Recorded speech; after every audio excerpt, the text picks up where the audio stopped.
Francis va arriver, il va se mettre en place ici. Ah d'accord. D'accord? Je vais chercher le chariot et il y a les blocs à ramener. Largué à 3000 nautiques de l'île de Ré, Eric va tenter de rester 8 heures à 15 mètres de profondeur dans une eau où la visibilité est très limitée. On est là pour l'instant. Pour l'instant, on pose tous les blocs ici et le matos et Christophe va vous donner le dispatching.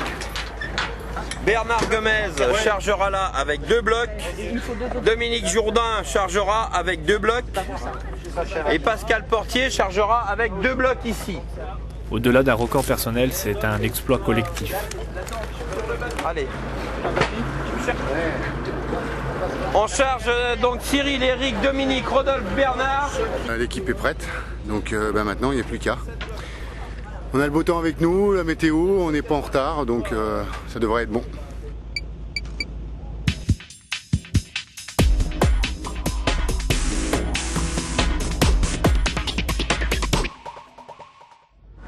À quelques minutes du départ, des indications sont notées sur une plaquette immergeable. La plongée d'aujourd'hui est spécifique et donc l'utilisation d'un matériel particulier, comme un casque muni d'un second masque et d'une lampe, une bouée qui signale sa position au reste de l'équipe et d'un thermos bidouillé seront nécessaires. Le binôme Dominique et Rodolphe vont accompagner Eric en premier. Ils sont chargés entre autres de faire le point sur la condition physique et la consommation d'Eric.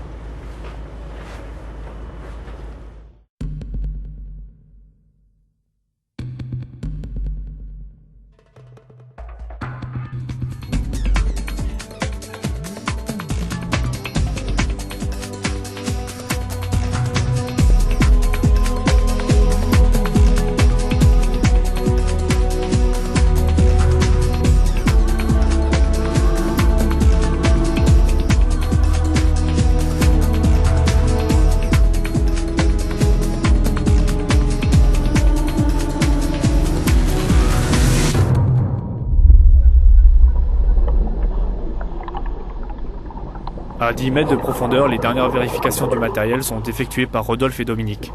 Les deux plongeurs connaissent parfaitement ce qu'ils ont à faire. Les gestes ont été répétés de nombreuses fois lors des séances d'entraînement à la carrière de Salins.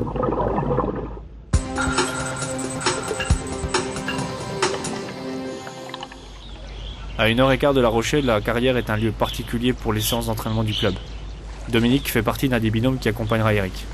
Ma fonction, apporter mon soutien à celui qui va passer 8 heures sous l'eau, à le ravitailler en bouteille et en nourriture pour qu'il fasse ses 8 heures sans problème.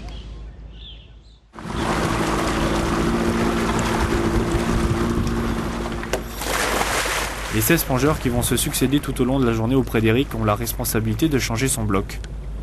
Eric respire un mélange d'air artificiel, le nitrox. 70% d'azote, 30% d'oxygène. Pour une profondeur donnée, le nitrox a la particularité de pouvoir augmenter le temps de plongée sans palier.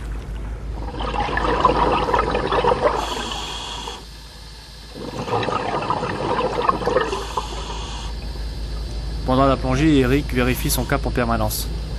En effet, dans cette eau trouble, il n'y a pas de point de repère et l'orientation est délicate. Il note les informations relatives à sa consommation, s'hydrate et mange régulièrement.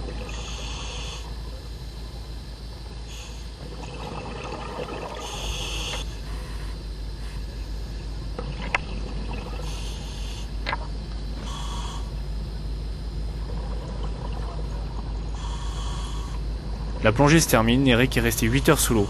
C'est donc un pari réussi pour ce défi collectif.